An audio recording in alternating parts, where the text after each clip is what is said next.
Hey there, everybody. Welcome to our review of Killing Eve Season 4, Episode 4. I can already sense a lot. I don't know if their jaws are on the ground out there or their jaws are just open with anger towards Eve because there's a lot of drama, I think, out there in the greater Killing Eve world at Oh, this yeah. very moment in time.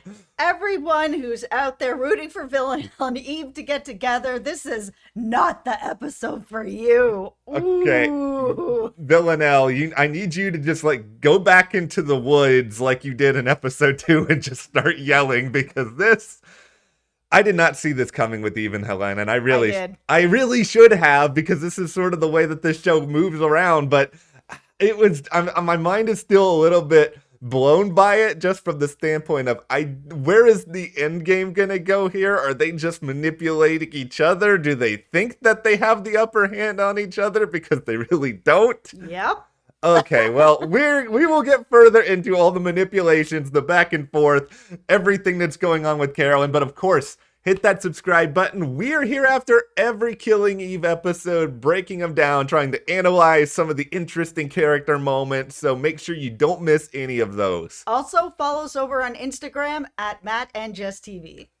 I will start by saying this with Eve and Helene. The bathtub scene was hilarious. Oh my goodness, it was so funny. No, I absolutely saw this coming from the moment at the stove a couple episodes ago. There was chemistry there. I felt the chemistry there. Eve is really attracted to dangerous women, and she's also just attracted to the danger of it all. She wants to feel like she can go toe to toe with people like Helene, who are very dangerous, extremely powerful. The same with Villanelle, very dangerous, very powerful. And it's something that I think Eve is she's just so attracted to it. And they even had a bit of a conversation at the end of this episode, right before Eve kissed Helene, Yeah. where Helen called it out, was like, oh, by the way, I called you over here because I just wanted to let you know that I got Villanelle out of prison. So I thought you might want to know, which was her power move. But she also called it out and was just kind of like, you're really attracted to this kind of lifestyle and these types of women and this sort of what is going on. And, are you really here to get to the 12, or are you really here for something that you're fulfilling in yourself? Which is the moment that Eve leans over and starts touching her face, which is very intimate, and then kisses her and then leaves. So I think that's sort of the move where Eve is just kind of like, yeah, I'm attracted to this lifestyle. I'm attracted to dangerous women, but I can also walk away if I feel like it. It is. Because she's fooling herself. Yeah, I was about to say, first of all, Eve, do you really, can you really do that? Are you No. really, no, I think the thing that surprised me about a lot of this was just that, with the Eve and Villanelle relationship, there's a lot of sort of teasing, there's a lot of sort of walking up to the line and sort of backing away a little bit. And I feel like with Eve and Helene, this went into such a very specific direction in the middle of a story that I did not see them going towards, just because now it is something that is fully, written on the page in permanent marker. You can't sort of undo all of this. And it feels like this is also something that's going to continue on some level, where we're playing this game of cat and mouse, where Eve is trying to get more information to take down the 12. Helene is doing the same thing. Eve thinks she's valuable to Helene. Helene probably doesn't feel that way as much. Helene probably just thinks she can use Eve for whatever in which she wants. And it just feels like they're playing each other and that neither one of them is going to get anywhere close to what they want to out of this. The thing that I found sort of just funny about it is that they're both trying to play seductress with each other, where Helene invites her over and it's like, oh, I'm just gonna welcome over, I'm just gonna go take a bath. And then he's like, all right, I'm just gonna come in, then I'll shave your legs, now I'm just gonna take off my clothes and get in the bath with you. And that moment that they're both in the bath and they're just kind of like, oh, we've just continued to call each other's bluff, and now it's just awkward. Want some soup? Yeah, I could have some soup, I'm hungry, I could eat. It was really well done. And if you're looking at it away from Eve, not betraying Villanelle, but like moving away from that relationship, it was really funny. It was it was so funny and weird and interesting, and I kind of tend to think on some level too. There was that part of Villanelle from the moment. Sorry, there was that part of Eve from the moment that she decided to lock up Villanelle, where I think she regretted it. I don't think all of her regretted it, but I think a part of her did, and I think there's a part of this kiss that comes down to you've sort of allowed me to be free again. You've sort of given me an opportunity to do some of what I love, which is chasing down Villanelle. And because I still put her behind bars. So, I can still feel okay with that part of my decision making. I'm not the one who let her free, but I'm kind of happy that you did. Yeah, and I mean, she really shouldn't be because Villanelle is not happy about what Eve has done, obviously, and there's going to be consequences for that. We saw Villanelle right back in it again. The Villanelle that I think a lot of us have really missed since she sort of realized that she's in love. It's causing her to act a little bit softer in situations and not dig into who she is anymore. And that's where, for me, the real like meat of this episode is her spending this time with Carolyn, who, we saw that Helen got her out of jail then, which is kind of surprising. I actually thought she was going to call Constantine, if I'm being completely honest here. But Yeah. she has her one phone call. She calls Helen, who gets her out of jail, and then immediately gives her a job. And the job is Carolyn. So she grabs Carolyn, goes to not kill her, but knock her out. They have this talk that I think is extremely important. And it's the talk that Villanelle has needed for a very long time. She's been feeling like she's bad, she's evil, she's born this way, she can never change.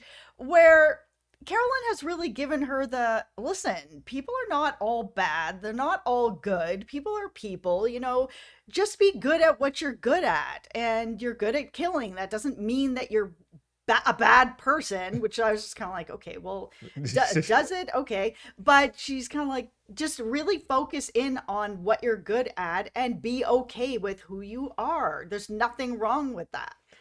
it all of these scenes surprised me, and I mean surprised me in a good way, because I know I don't want to get the Carolyn fans in a tizzy here, but it's like That's I me.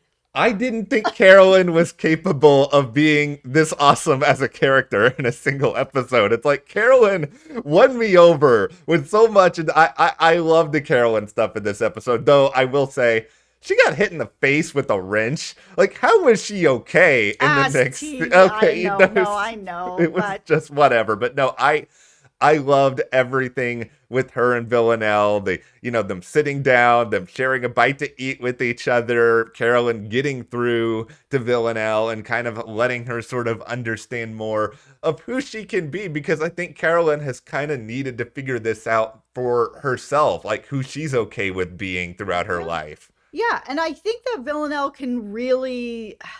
I think she needed to hear this, but I think she needed to hear this from Carolyn, because Carolyn has betrayed people she doesn't care about. She's betrayed people she does care Yeah, about. She's killed. She's a very complicated person too. She's a person who's not all good and yeah. not all bad, but she's done some very bad things and she's done some very good things. And that's why I think that it coming from her and those conversations, or even playing truth or dare Yeah. together, that it really brought a respect between them and an understanding in a way that Villanelle was not going to get from anyone else. Eve was not going to be able to give that to her. That therapist was not going to be able to give it to her. Constantine was never going to be able to give it to her. Carolyn and Villanelle are very similar. What I like the most about sort of that truth or dare sequence is Villanelle actually acknowledging her time with the therapist and some of what the therapist said, just because I feel like Villanelle is the ultimate, like, live in the present impulsive character. She doesn't spend a lot of time seemingly rehashing a lot of events that happened in the past. And I think that conversation sort of forced her to confront things that were said and analyze them and actually sort of figure out what her feelings towards Eve are and how she wants to be able to deal with that. And Villanelle just doesn't have a lot of people that she can emotionally connect with on some level. And I'm not saying that her and Carolyn are going to meet up for sandwiches or to have a good time every week, but it was a nice little moment of introspection. And they're also working together in some way to get more information on the 12. So Carolyn has a member of the 12 that Helen managed to kind of screw up and not actually kill. Yeah, So she's got him. She's just like, Villanelle, I know that you can get some answers. She's gassed her up on being like, you're good at killing. Just continue on doing what you're good at. You can do it. I believe in you. yeah, And sends her in there to get answers. And she got some answers.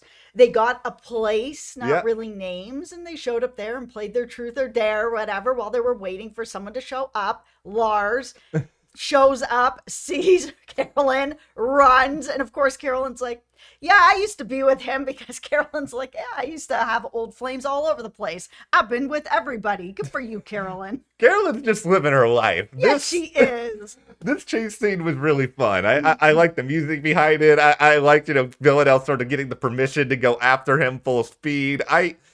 The one of the biggest concerns I've had with this season mostly is just that we're 4 episodes in at this point. This is the final season. If the goal is to take down and dismantle the 12, you kind of got to get to it pretty fast here. Otherwise, you're going to be rushing everything in the last episode. And I don't know how satisfying that's going to be for anybody, to be honest. Well, who knows? Maybe this is just a guess here. Maybe because this is the last season, the show has been immensely popular. Is it possible that they're just not going to be able to get rid of the 12, and we are going to see some sort of a spin-off on this where Eve's not going to be involved, and Yeah. we're not going to have Villanelle involved, but we are going to have the 12 involved, and maybe we'll see it from that perspective.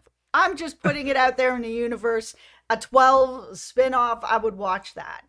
I would watch almost anything with this world. And I'm not even the biggest fan of Carolyn. I would watch a Carolyn show. I would watch a Constantine show. I would watch anything with this world just because I love this world so much. I'm just glad that Pam didn't actually kill Constantine when she shoved him in the water. Okay, but before we move on from Carolyn, I loved that scene with the air guitar where Villanelle kept also pushing her to be like, okay, give me more, give me more. And then finally she rocked out and she was like, yes, this is it. Their connection is great. And I know that they're not really going forward past this scene to work together more. And they Yeah. are kind of going in their separate ways, because we saw Vlad try to call Carolyn and she was just like, no.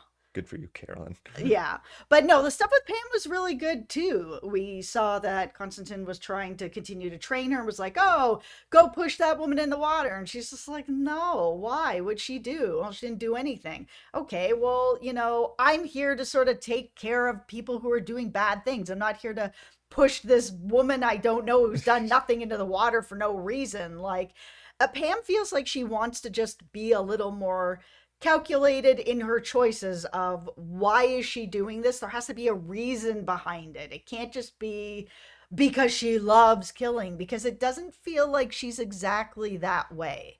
No, and that's sort of what makes me kind of curious as about what Constantine can really do with her. What can the 12 really do with her? Because I think they do want to sort of train these people who are from the fringes of society and don't have any other place to sort of fit them within this little box. But if they're too rebellious, then they just end up being like Villanelle, where can you really trust Villanelle to do the job every single time? I mean, sure, Yeah. she's killed, but she doesn't always use the right means of doing it. No, but I think that Pam having that restraint to kind of say, listen, like, I have to have a reason for it. You can't just have me out doing whatever and pushing people in the water that don't deserve it. Like, if I'm here as an assassin, I'm here to, hurt people that have hurt people or are doing something bad. I'm not here to just kill for killing or push people in the water because you said so, which I think is why when she later is like,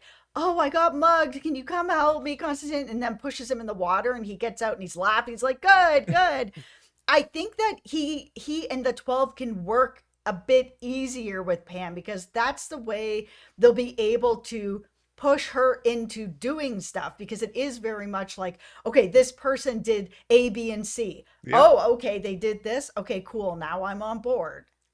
I don't know what everybody feels about the Pam storyline. Just let me know in the comments. I'm worried that there are a lot of people who are going to be like, okay, this storyline is just sort of wasting time. I'd rather have Eve and Villanelle. But I actually... Spin off. She'll be part of the 12 spin off that I'm making up in my head. I wouldn't be mad at that. I think that'd be fun. I like the Pam storyline, and I think the reason why is because it feels very full circle, where you're watching elsewhere on the show right now an attempt to dismantle the 12, an attempt to sort of establish the end game of it, where over here you're sort of seeing an origin story for someone to be a part of the 12. So it seems like we're kind of getting bookends within the same season, and I think because Pam is a strange enough character, she's not just like some prototypical assassin, it really works for me. Plus, it's giving Constantine something to do, and he doesn't really have that much otherwise. No, I really like it too. I like the character. I relate to her. I was also an embalmer, so when he's like, "What do you do? What are you good at?" I'm good at embalming.